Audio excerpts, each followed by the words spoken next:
ప్రభునందు ప్రియ దేవుని సంఘమా, యేసుక్రీస్తు నామములో మీకు శుభాలు. జీవము గల దేవుని కృప మీపై సమృద్ధిగా కురియునుగాక. దేవదేవుడు మనల్ని ప్రేమించి ఆయనను ఆరాధించుటకు మరొక ప్రశస్తమైన సమయమును ఇచ్చినందుకై దేవుని నామమునకు మహిమ కలుగునుగాక. హల్లెలూయా. దేవుని వాక్యము బహు శక్తివంతమైనది. ఆయన మాటల ద్వారా మనము జీవిస్తూ ఉన్నాము. నీ వాక్యము నన్ను బ్రతికించుచున్నది అని భక్తుడు చెప్తాడు. దేవుని మాట ద్వారా మనము బ్రతుకుచున్నాం. నీ మాట మీద నేను ఆశ పెట్టుకొని ఉన్నాను అని భక్తుడు చెప్తాడు. దుప్పి నీటి వాగుల కొరకు ఆశపడినట్లు దేవా, నీ కొరకు నా ప్రాణము ఆశపడుచున్నది. జీవము గల దేవుని కొరకు నా ప్రాణము తృష్ణగొనుచున్నది అని చెప్పినట్లు దేవుని కొరకైన ఆశ, ఆరాటం మనలో ఉండాలి.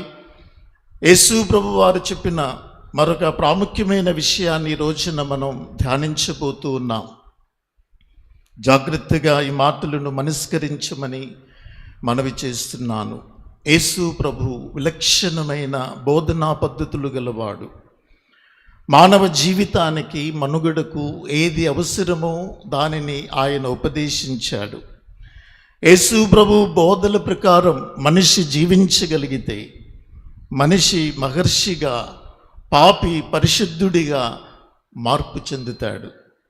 మన జాతిపిత మహాత్మా గాంధీ యేసు ప్రభువు వారు పర్వత ప్రబోధములో చేసిన ఒక మాట, ఒక చెంప మీద కొడితే మరొక చెంప చూపించు అని చెప్పిన ఆ మాటను ఆధారం చేసుకుని ఆయన ఆ మాటను పాటించడం ద్వారా మహాత్ముడుగా మారిపోయాడు.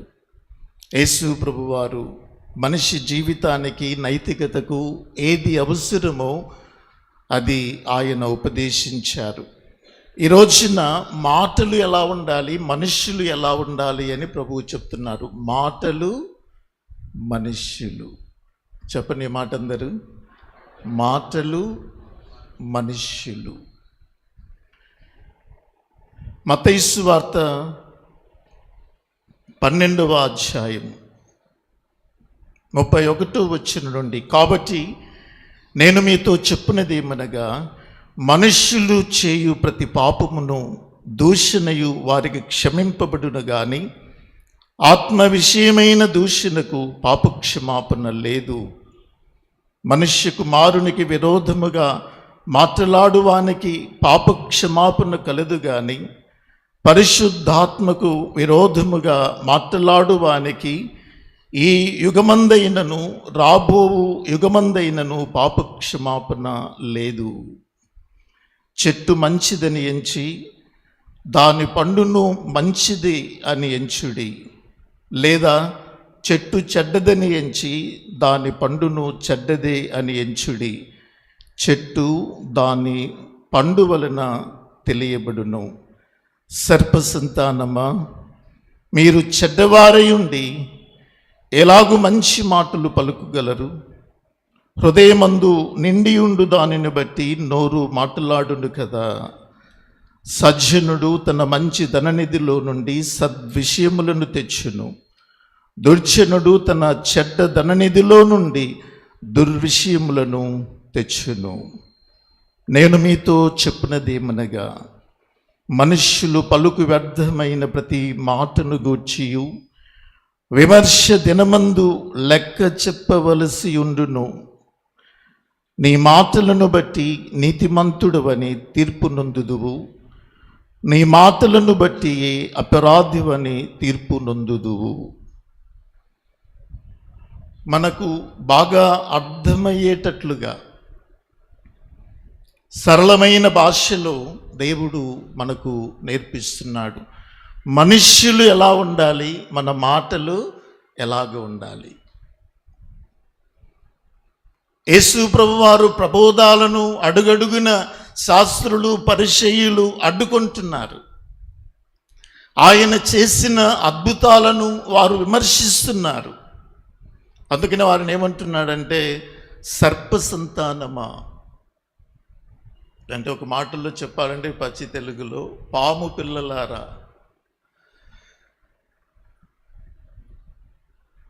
యేసు ప్రభువారు ప్రబోధాలను హృదయములోకి తీసుకొనకుండా అడుగడుగున ఆయన కార్యములను వారు అడ్డుకుంటూ ఉన్నారు. అందుకనే నీ నాలుక ఎవరిది? ఒక రోగి డాక్టర్ దగ్గరికి వెళితే డాక్టర్ ఏమంటాడంటే ముందు నాలుకను చూపించమంటాడు. నాలుకను చూస్తే డాక్టర్ నీలో ఉన్న రోగాలన్నీ కూడా చెప్పేస్తాడు. దేవుడు కూడా ఏమంటున్నాడంటే మనుష్యులు పలికే వ్యర్థమైన ప్రతి మాటకు విమర్శ దినమున నీవు లెక్క చెప్పవలసి ఉన్నది. అంటే మాటలకు కూడా ఆడిట్ జరుగుతుంది, అది దేవుని ఎదుట జరుగుతుంది.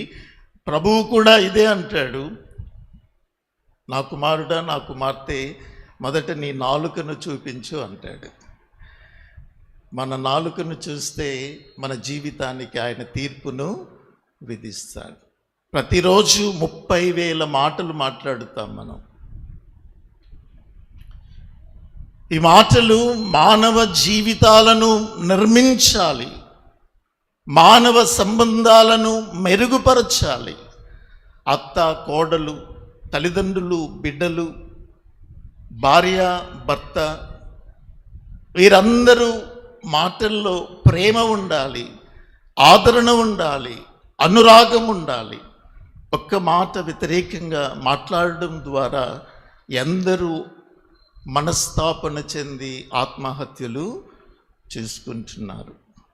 నీ మాటను బట్టి నీకు తీర్పు విధించబడుతుంది అని జ్ఞాపకం ఉంచుకోవాలి.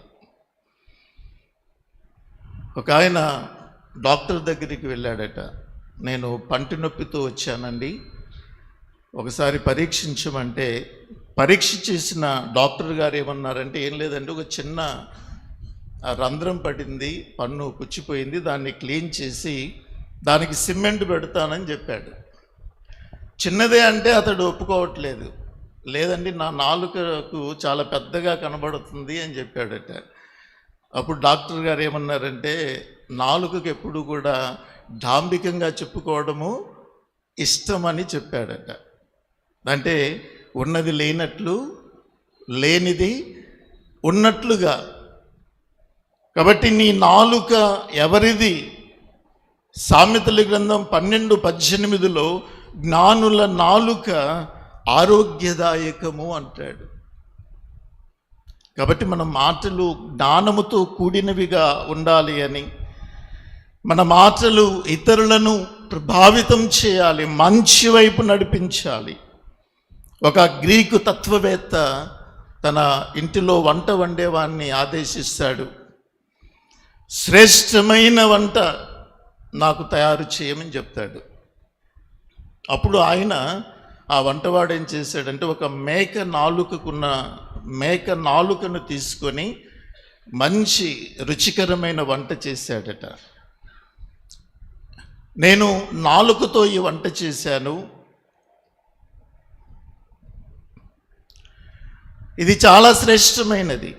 ఎందుకంటే ఈ నాలుక ద్వారా మనం దీవించవచ్చు, మనము సంతోషాన్ని వ్యక్తం చేయవచ్చు, విచారాన్ని వ్యక్తం చేయవచ్చు, ఆనందంగా ఉండవచ్చు, ఆనందాన్ని వ్యక్తీకరించవచ్చు, ఇతరులను మనం ప్రోత్సాహపరచవచ్చు. ఇది శ్రేష్టమైన వంట అని చెప్పాడట. అయితే నీచమైన వంట కూడా ఒకటి తయారు చేసి తీసుకురమ్మంటాడు. అదే నాలుకతో, మేక నాలుకతో అతడు వంటకాన్ని చేసి తీసుకెళ్తాడు. ఇది అత్యంత నీచమైనది. ఎందుకంటే నాలుకతో కుటుంబాలు విడదీయవచ్చు, నాలుకతో సంఘాలను విభజించవచ్చు, భార్యాభర్తలను వేరు చేయవచ్చు, అత్తామామలను వేరు చేయవచ్చు, బంధాలను భవబంధాలను మనం దూరం చేయవచ్చు అని చెప్పాడట. ఎందుకు ఈ మాటలు చెప్తున్నాను అంటే, నాలుక అత్యంత ప్రాముఖ్యమైనది.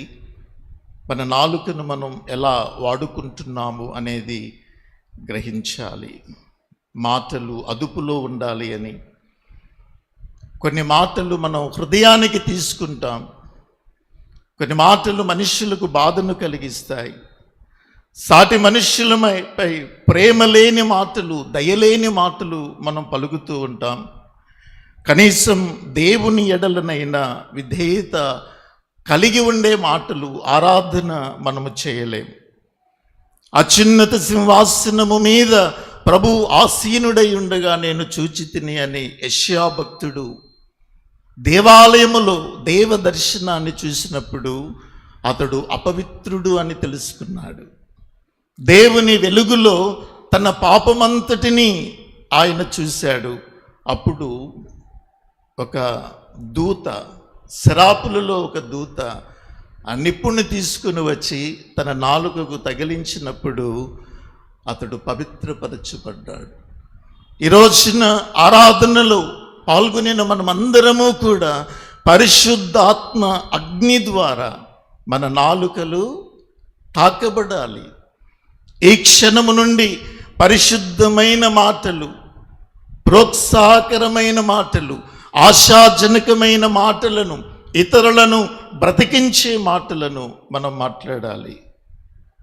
మాటలు చాలామంది నాలుకను గూర్చి ఏమంటారంటే, వాడు నాలుక భుజాన వేసుకున్నాడు అంటారు. అంటే మనుషులని విమర్శిస్తూ అసహ్యంగా మాట్లాడే తత్వాన్ని గూర్చి ఆ మాట మనకు సూచిస్తూ ఉంది. అందుకనే మనుష్యులు మంచి మనస్సు కలిగి ఉండాలి అని, దేవునికి ఇష్టమైన జీవితాన్ని జీవించాలి అని దేవుని వాక్యం మనకు తెలియచేస్తుంది. ఈ సందర్భం, యేసు ప్రభువారు చెప్పిన ఈ సందర్భం ఏమిటి అంటే, ఒక్కసారి మనం చూద్దాం. మత్తయి సువార్త ఎందుకు మాటలను గూర్చి, మనుషులను గూర్చి ఆయన మాట్లాడుతున్నారు. మత్తయి సువార్త 12వ అధ్యాయము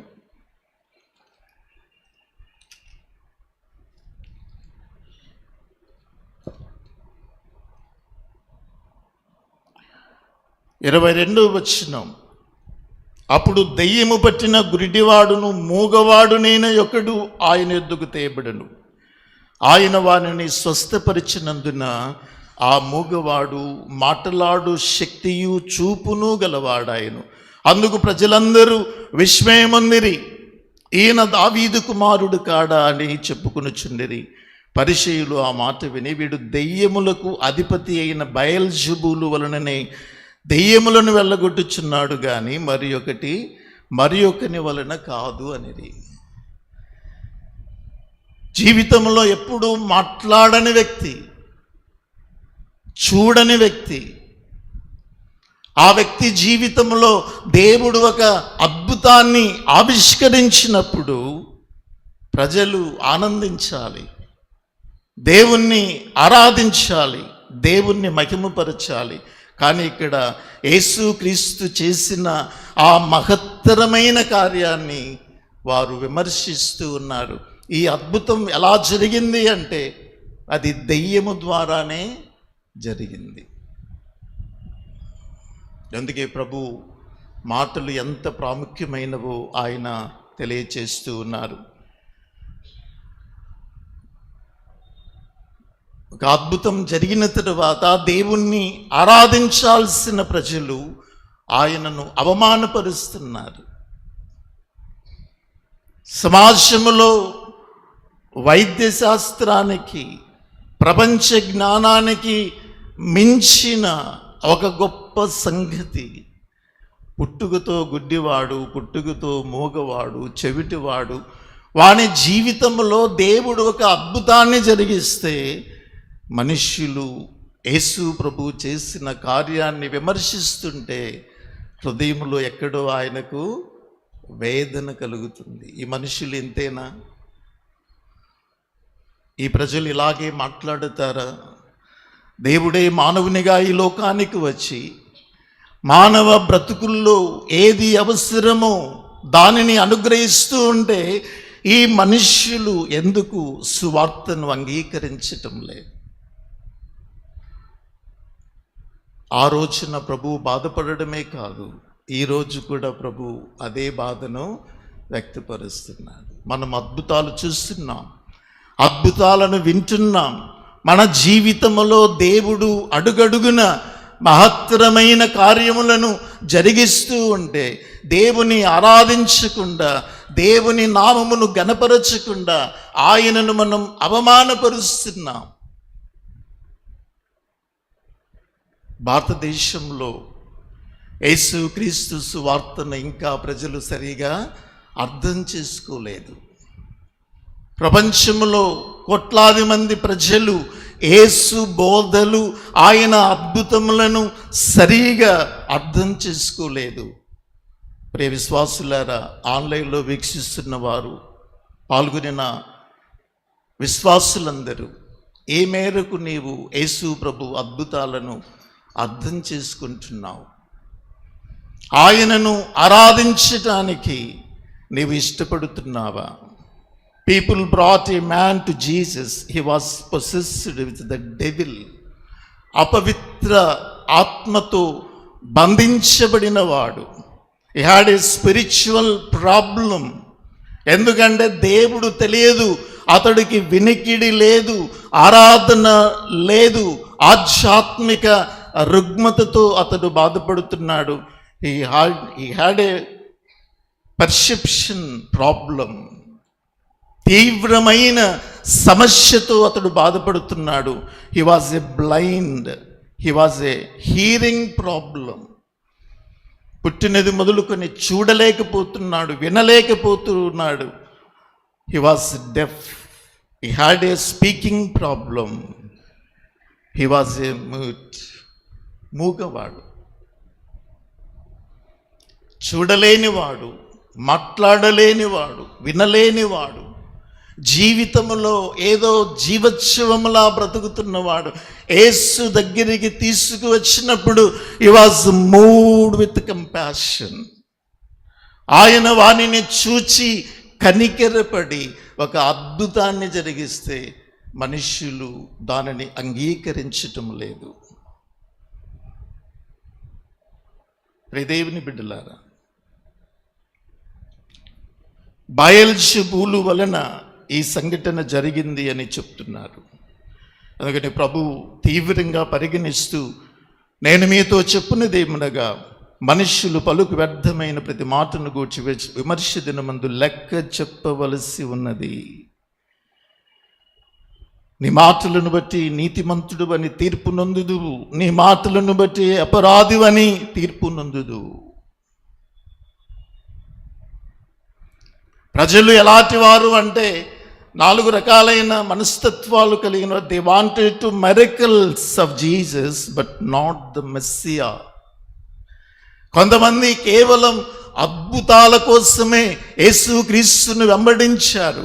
కానీ దేవుడు నన్ను విమోచించడానికి యేసుక్రీస్తుని ఈ లోకానికి పంపించాడు, ఆయన మెస్సియా అన్న విషయాన్ని ప్రజలు అంగీకరించటం లేదు. ఆయన భోజనం పెట్టినప్పుడు 5 రొట్టెలు 2 చిన్న చేపలు 12,000 మందికి ఆయన పంచినప్పుడు వారు సంతోషించారు. కానీ యేసుక్రీస్తును అంగీకరించమన్నప్పుడు వారు అందరూ ఆయనను విడిచి వెళ్ళి మరి ఎన్నడూ ఆయనను వెంబడించరైరి. ప్రజలకు అద్భుతాలు కావాలి. ఎక్కడైనా స్వస్థతా సభలు జరుగుతూ ఉంటే ప్రజలు తండోపతండాలకు వెళ్తారు. కారణం ఏంటంటే వారికి స్వస్థత కావాలి. శరీరం ఉన్నంత వరకు బలహీనతలు, రోగాలు సహజమే. లాజరును ప్రభు బ్రతికించాడు, మరలా కొద్ది కాలానికి లాజరు చనిపోయాడు. కానీ మన ఆత్మ రక్షించబడడం జీవితంలో అత్యంత అవసరం. మన జీవితానికి మెస్సియా కావాలి. They wanted to goodness of the lord but not governance of God.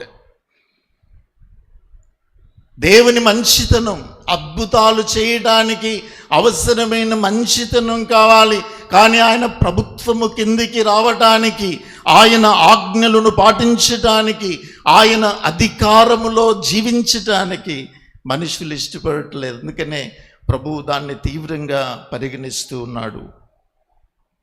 They wanted to help the God, help of the God, but not the holiness of God. దేవుని సహాయం మనుషులకు కావాలి, కానీ దేవుని పరిశుద్ధత మనుషులకు అవసరం లేదు. పరిశుద్ధతను గురించి బోధిస్తే ఎవ్వరూ కూడా అంగీకరించరు. అలాంటి బోధకులను ఎవరు కూడా పట్టించుకోరు. They recognized the miracles of Jesus, but they rejected the Messiah of God. అద్భుతాల కోసమై వారు గుర్తిస్తున్నారు, కానీ యేసుక్రీస్తును వారు అంగీకరించడానికి ఇష్టపడటం లేదు. కాబట్టి ఈ సందర్భంలో ఎలాగా వారు ఉన్నారు అనే మాటలను గురించి, ఆ మనుష్యులను గురించి చెప్పాడు, వారి మాటలను గురించి చెప్తున్నాడు. The confusion of idle words, పనికి రాని మాటలు.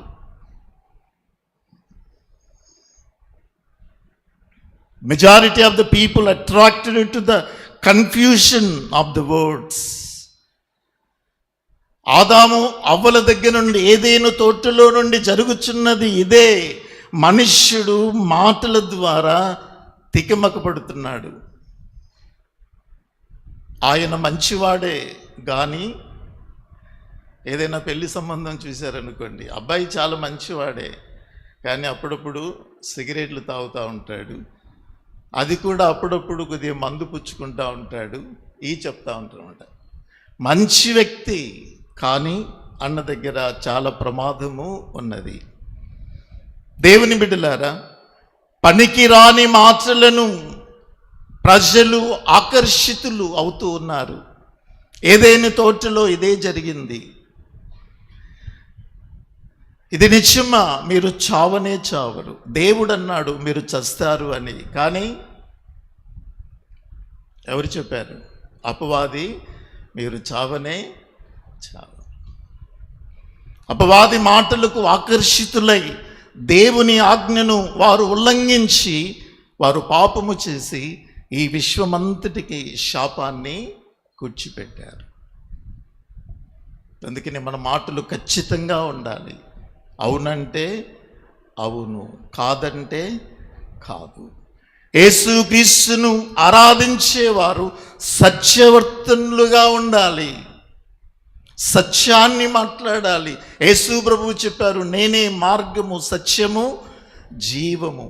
సత్యము అంటే సత్ అంటే ఉన్నది అని అర్థం.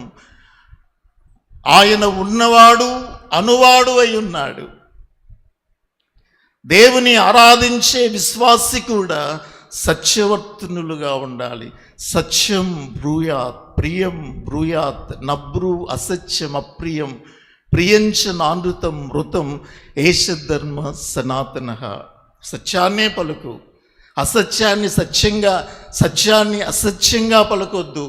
ఎందుకంటే అది నీకు మరణాన్నే తెస్తుంది, నష్టాన్నే తెస్తుంది.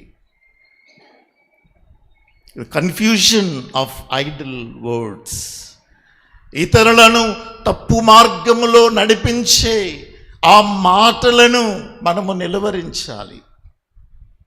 యేసు ప్రభు దగ్గరికి వచ్చి బయల్జెబూలు ద్వారా ఇతడు అద్భుతాలు చేస్తున్నారు అని ప్రజలను ప్రేరేపిస్తున్నటువంటి శాస్త్రులు, పరిసయ్యులు మనం చూస్తున్నాం. అందుకనే వాక్యం సెలవిస్తుంది, సంకీర్తన 1, దుష్టుల ఆలోచన చొప్పున నడువక, పాపుల మార్గమును నిలవక, అపహాసకులు కూర్చుండు చోటును కూర్చుండక, యెహోవా ధర్మశాస్త్రమునందు ఆనందించుచు దివారాత్రము దానిని ధ్యానించువాడు ధన్యుడు.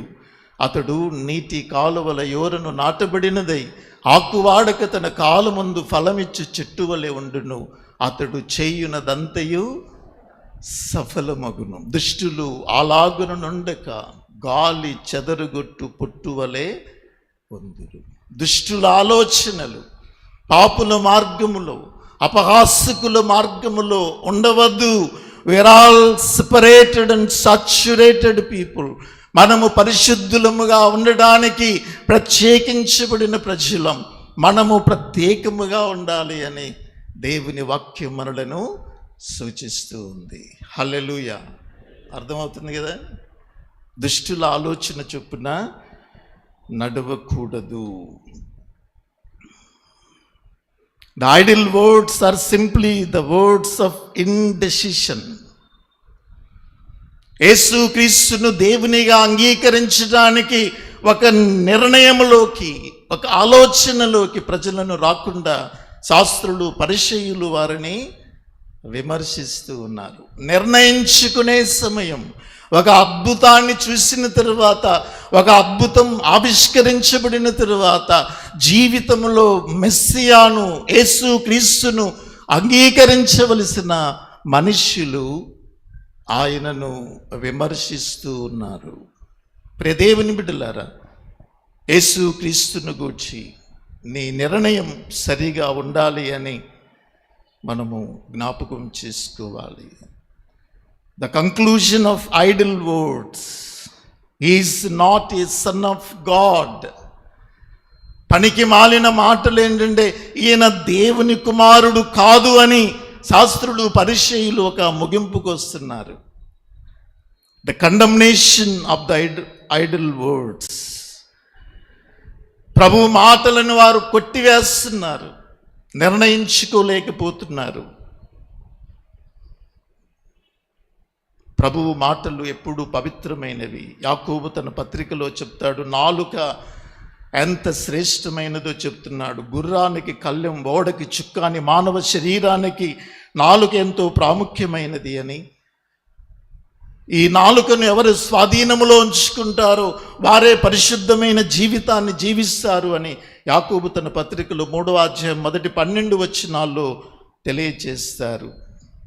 నాలుక అగ్నియే, సర్వ శరీరమునకు అది చిచ్చు పెడుతుంది. పెద్ద ఓడను చిన్న చుక్కాని ఎలా నడిపిస్తుందో మానవ దేహమును, 6 అడుగుల దేహాన్ని ఈ నాలుక నడిపిస్తుంది. కాబట్టి నీ నాలుక మంచిదైతే ఏమవుతుంది? మనకు దెబ్బలు తగలకుండా ఉంటాయి. అందుకనే దేవుడు నాలుకను 32 పండ్ల మధ్యలో అమర్చాడు. ఎవరికైనా హార్ట్ ప్రాబ్లం వస్తే మొదట నాలుకను వారు కొరుక్కుంటారు. నాలుక అత్యంత ప్రాముఖ్యమైనది. 32 పళ్ళ మధ్యలో ఒక సైనికులను పెట్టి నాలుకను బంధించాడు. ఎందుకంటే అది అదుపులో ఉండాలి.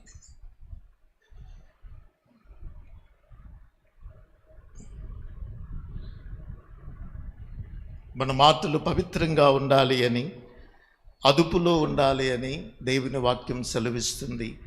యేసు ప్రభువు మాటలు ఎంత ప్రోత్సాహాన్ని ఇచ్చాయి. ఒక కుష్ఠవ్యాధి గ్రస్తుడు యేసు ప్రభు వారి దగ్గరికి వచ్చి, ప్రభువా, నేను ఎవ్వరికీ ఇష్టం లేని వాడిని, ఎందుకంటే ఈ రోగం నన్ను ఊరికి దూరంగా పడవేసింది, కుటుంబానికి, మతానికి, సంఘానికి దూరంగా నేనున్నాను, దూరముగా నిలవబడి నీకు ఇష్టమైతే నన్ను శుద్ధినిగా చేయి. యేసు చెయ్యి చాపి వానిని ముట్టి, నాకు ఇష్టమే, నీవు శుద్ధుడు. ముట్టకుండానే ఆయన చెప్పవచ్చు, నీవు బాగుపడమని చెప్పవచ్చు. లాజరు బయటికి రమ్మన్నప్పుడు మరణించిన వాడే బయటికి వచ్చాడు. కానీ యేసు ప్రభు పవిత్రమైన స్పర్శ, దగాపడిన వ్యక్తి, అవసరతలో ఉన్న వ్యక్తికి అవసరమని, సమాజంలో ఎవ్వరూ ముట్టుకొనని వ్యక్తిని యేసు ప్రభు వారు తాకారు. పక్షవాత రోగిని ఆయన చూచి కనికరపడి నీ చెయ్యి చాపుము అని చెప్పాడు. పక్షవాతము గల వ్యక్తిని నలుగురి చేత మోయించుకుని వచ్చి ఇంటి కప్పు విప్పి సందు చేసి వాడిని పరుపుతో దించినప్పుడు యేసు వానిని చూచి, నా కుమారుడా, నీ పాపములు క్షమించబడి ఉన్నవి, నీవు లేచి పరుపెత్తుకొని నడిచి వెళ్ళు. తక్షణమే వాడు లేచి పరుపెత్తుకుని వారందరి ఎదుట నడిచిపోయాడు. ఒకవేళ మన దగ్గరికి తెచ్చారనుకోండి, మనం ఏమంటాం? ఈ మంచం మీదనే పడుకో, కొద్ది కాలమే కదా, ఎలాగ నీవు చచ్చిపోతావు. మన మాటలు అలాగ ఉంటాయి. ప్రభు, నీవు లేచి పరుపెత్తుకొని నడిచి వెళ్ళు. వ్యభిచారంలో పట్టుబడిన స్త్రీని ఆయన దగ్గరికి తీసుకుని వచ్చారు. రాళ్ళు అందరి చేతుల్లో ఉన్నాయి. రాళ్ల వర్షం కురిపించడానికి సిద్ధంగా ఉన్నారు. యేసు ప్రభు వారు చెప్పారు, మీలో పాపము లేనివాడు మొదట రాయి వేయమన్నాడు. అందరూ ఆ రాళ్ళు వెనకబడేశారు. ప్రభు చెప్పారు, అమ్మ, నేనును నీకు శిక్ష విధించాను, ఇక నువ్వు పాపము చేయవద్దు. ఆ మాట ఆమె జీవితాన్ని మార్చివేసింది. 38 ఏండ్ల నుండి వ్యాధి గల ఒక మనుష్యుడు బెతెస్దా కోనేరు దగ్గర కదలలేని స్థితిలో ఉన్న వ్యక్తిని యేసు ప్రభువారు చూచి, నీవు స్వస్థపడగోరుచున్నావా? యేసు ప్రభు మాట్లాడిన ప్రతి మాట ఎంత ప్రోత్సాహాన్ని ఇస్తుంది. మరణిస్తున్న వ్యక్తిని చూచి, నేడు నీవు నాతో కూడా పరదైసులో ఉందువు అని చెప్పాడు. యేసు ప్రభువు మాట్లాడిన ప్రతి మాట మనుషులను ప్రోత్సహించేది, ఆశీర్వదించేది, అంగీకరించేది. అయితే మన మాటలు ఎలా ఉన్నాయి? మనుషుల్ని తిరస్కరించి, ద్వేషించి, సమాజానికి కీడును కలిగించే మాటలు మనం మాట్లాడుతున్నాం. ఆ మాటలను మనం మార్చుకోవాలి. మన జీవితాలను మనం మార్చుకోవాలి.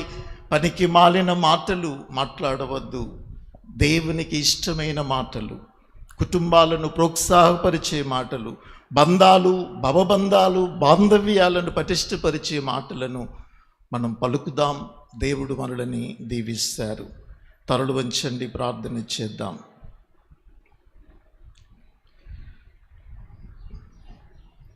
ప్రభు మనతో మాట్లాడారు. మన మాటలు ఎలా ఉన్నాయి? మన మాటలు, మన వ్యక్తిత్వాలు, మన జీవితం ఎలా ఉంది? స్వస్థపరిచేవిగా ఉన్నాయా? అంగీకరించే మాటలు, ఆశీర్వదించే మాటలు, జీవితంలో శ్రేష్టమైన మాటలు మనం మాట్లాడుతున్నామా?